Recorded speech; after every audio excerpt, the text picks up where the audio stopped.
Banyak banget orang yang curhat, "Kak, aku kok rasanya nggak punya kelebihan apa-apa ya?" Begitu juga di sesi mentoring 1% kurang lebih sama. Banyak banget orang yang datang karena ngerasa nggak punya kualitas diri apapun. Karena itu mereka jadi ragu aja gitu buat ngambil kesempatan yang sebetulnya ada di depan mata mereka. Tapi ya nggak pede aja gitu karena ngerasa nggak punya kelebihan. Entah itu kesempatan di dunia kerja, di dunia akademis, atau bahkan sampai ke kesempatan di dunia romance. Tapi masa iya sih setelah lu hidup belasan atau puluhan tahun lu masih nggak punya kelebihan sama sekali gitu? Setelah sekolah 12 tahun lanjut kuliah, masa lu nggak mengembangkan kemampuan apapun? Masa sih? Atau jangan-jangan lu nggak sadar aja sama kemampuan diri lo? Gue sih curiganya gitu. Nah, kenapa gue bisa mikir gitu? Tonton video sampai habis ya. Gue yakin lu sadar bahwa manusia tuh nggak sempurna. Kita sendiri emang ngerasa kalau kita nggak sempurna, tapi kadang kita melihat diri kita kadang-kadang ya bukan cuma nggak sempurna gitu, tapi justru kayak buruk banget aja. Sebetulnya hal ini tuh karena adanya sebuah bias atau ketidakakuratan dalam cara kita berpikir. Namanya dalam hal ini adalah negativity bias. Nah, apa sih negativity bias itu?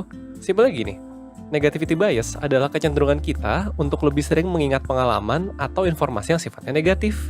Jadi gini, menurut berbagai penelitian, bias ini sebetulnya tuh udah bawaan lahir manusia sejak zaman batu. Buat nenek moyang kita, fokus ke hal negatif itu berguna untuk bertahan hidup. Karena dunia tuh dulu bahaya banget. Pengalaman negatif di zaman itu lebih penting untuk diingat dibandingkan pengalaman positif. Simple deh, bayangin lo ada di zaman batu. Penting mana coba? Pengalaman lo dikejar macan dan bikin lo inget di mana macan biasanya hangout, atau pengalaman lo ketika lo lihat sesuatu yang lucu di tengah hutan? Ya pengalaman lo dikejar macan kan? Karena itu bikin lo tahu area mana yang harus dihindari dan tingkat kemungkinan lo buat selamat jadi naik. Tapi kan sekarang udah nggak gitu. Kalau lo bisa akses YouTube dengan bebas, kemungkinan besar nyawa lo tuh nggak terancam di kehidupan sehari-hari.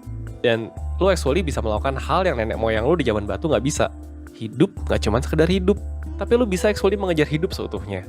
Dan kalau lo pakai kebiasaan zaman batu di zaman sekarang, susah aja nggak sih kayak, dah.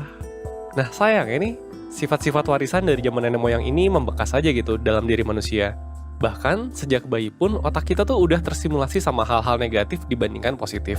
Kenapa? Ya karena struktur otak manusia udah kayak gini nih ratusan ribu tahun lamanya. Sementara peradaban modern sendiri kan baru berapa abad doang gitu kan. Coba deh, gak usah jauh-jauh zaman batu, lu tanya orang zaman Firaun gitu misalnya. Mereka punya passion apa enggak? Ya boro-boro, sebagian besar dari mereka bisa bertahan hidup aja udah syukur. Apa pula itu passion kan? Nah, orang zaman itu nggak penting apa kelebihannya. Selama lu masih hidup, lu nggak cacat, ya lu bakal ada aja ngasih kerja dan ngasih lu jodoh. Meskipun ya kerjanya receh gitu, misalnya jadi apa tukang bangun piramid gitu. Tapi kan lu hidup di zaman yang berbeda. Lu hidup di zaman dimana lu punya pilihan yang banyak banget soal masa depan lo. Dan semuanya bergantung bukan ke kelemahan lo, tapi ke kelebihan lo. Misalnya gini, emang tukang bangun piramid tuh penting buat tahu kelebihannya apa? Kan enggak gitu, asal dia bisa hidup, bisa kerja, ya udah gitu, bisa aja jadi tukang bangun piramid. Nah, generasi kita, misalkan lu mau jadi influencer deh, lu bisa bertapa entah berapa lama tuh buat tahu kelebihan lu apa yang bisa lu jual ke publik. Beda banget kan? Nah, sampailah kita di titik ini. Kita tuh sering banget mikirin hal negatif apa aja yang ada di dalam diri kita. Hafal banget lah istilahnya. Hafal juga hal-hal yang kita nggak punya. Tapi kalau ditanya apa sih yang kita punya, susah aja kan jawabnya kadang-kadang. Gue kasih contoh deh. Coba lu inget satu pengalaman di masa lalu yang udah lama nih, tapi ingetannya masih fresh kayak baru kemarin. Nah coba, kalau lu bisa mengingat beberapa pengalaman, kebanyakan mana coba pengalaman yang lu ingat? Yang buruk atau yang baik? Tebakan gue biasanya yang buruk gitu. Mungkin cerita lu zaman sekolah, dipermaluin guru gitu, atau ngelakuin kesalahan, atau apa gitu.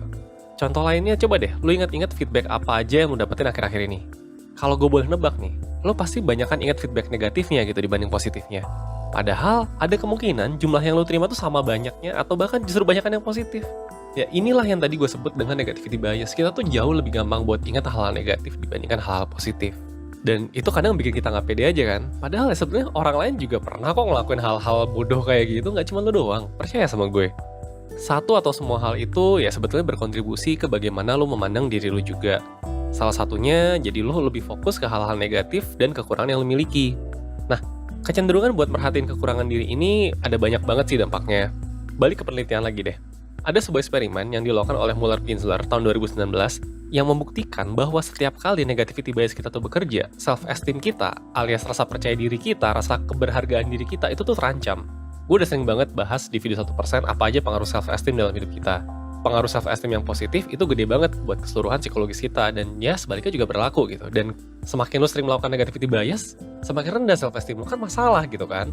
Jadi gue tuh gak heran kalau misalkan buat kalian yang mungkin cukup sering melakukan negativity bias di dalam hidup kalian ini, ya kalian mungkin justru akan membangun perasaan insecure yang gede banget gitu kan. Sebuah perasaan bahwa lu tuh gak punya kemampuan, dan itu tuh bikin lu jadi gak percaya diri, cemas, dan ngerasa bahwa hidup lu tuh penuh gak ketidakpastian aja. Coba deh jawab pertanyaan awal gue tadi. Apa aja sih kelebihan yang lo miliki? Gampang gak jawabnya? Tapi kalau gue ganti pertanyaan deh, apa aja sih kekurangan yang lo miliki? Kayak lebih gampang aja kan buat ngejawabin kekurangan apa aja yang kita milikin sekarang. Dan gue yakin banyak di antara kalian, pas tadi gue tanya apa aja kelebihan kalian, terus gak bisa jawab aja. Tapi coba gue tanya gini, dari beberapa hal ini, ada berapa coba yang lo punya? 1. Bisa diajak kerja bareng. 2. Bisa menemukan sendiri solusi dari masalah lo sehari-hari. 3. Jujur sama orang di sekitar lo. 4. Bisa beradaptasi sama situasi baru dengan cepat. 5. Tidak cepat menyerah walaupun banyak hal yang perlu dikerjakan. 6. Ramah sama orang yang ada di sekitar lo. 7. Setia sama temen. Itu gue cuma nyebutin 7, tapi gue rasa lo harusnya punya beberapa di antaranya. Tapi lo gak sadar aja kan bahwa itu adalah hal positif yang gak semua orang punya. Dan actually ada ratusan hal baik kayak gini, dan gue yakin ada banyak banget di antaranya yang ada di diri lo. Cuma lo gak sadar aja. Oke, lanjut dulu ya. Gue mau bahas dulu soal gimana caranya buat belajar gimana caranya kita bisa lebih gak insecure, atau lebih secure deh. Cara pertama yang bisa lo lakuin buat menaklukkan insecure karena pemikiran negatif adalah dengan menghentikan pikiran itu saat terjadi. Nah, untuk ini, yang harus lo lakukan adalah lo harus sadar ketika lo sudah mulai berpikir dengan negativity bias. Jadi kalau lagi bengong nih, lo lagi mikirin sesuatu, terus lo sadar secepat mungkin bahwa, oh ini gue lagi negativity bias nih, langsung stop. Bilang, stop, jangan dilanjutin, ini jahat sama diri sendiri. Kalau misalkan ngomong ke diri sendiri aja nggak cukup gitu buat lo menghentikan itu, coba lo bangun dari rebahan lo, kemudian lo jalan-jalan bentar gitu, kunyah-kunyah dikit, atau denger lagu yang fun. Itu sih buat gue cukup banget sih, buat paling nggak mengalihkan pikiran-pikiran negatif gue yang lagi muncul, biar nggak keterusan aja. Nah, kalau misalkan lo sudah bisa melakukan itu, dan buat lo tuh gampang, yang lebih efektif lagi adalah lo belajar untuk menutup balik pikiran negatif lo dengan pikiran-pikiran positif. Jadi, ketika lo lagi mulai ngerasa kayak lo tuh buruk ini itu segala macam, inget deh, apa aja sih yang pernah lo capai? Kebaikan apa yang sudah pernah lo lakukan buat orang lain? Gak harus hal gede, sekecil apapun. Walau cuman membuat diri lo berkembang 1% pun, ya tetap harus lo apresiasi gitu. Pasti ada kan hal-hal kecil itu. Kayak tadi contoh yang gue kasih gitu, itu hal-hal kecil yang kadang-kadang kita nggak sadar aja bahwa itu adalah hal positif. Tapi again, itu tidak mudah, apalagi kalau lo masih terbiasa berpikir negatif. Jadi, pertama adalah stop dulu, dengan cara kayak tadi tuh, dengan cara bilang stop. Nanti kalau udah bisa baru lu belajar lebih advance lagi buat gimana caranya supaya lu bisa menimpa itu dengan pikiran positif. Nah, jadi buat gue, yang terpenting tuh sebenarnya bukanlah tentang kegagalan atau kesalahan apa yang udah pernah lu buat, tapi apa yang lu pelajari dari kegagalan dan kesalahan tersebut. Fokus sama kemana lu mau belajar mengembangkan diri.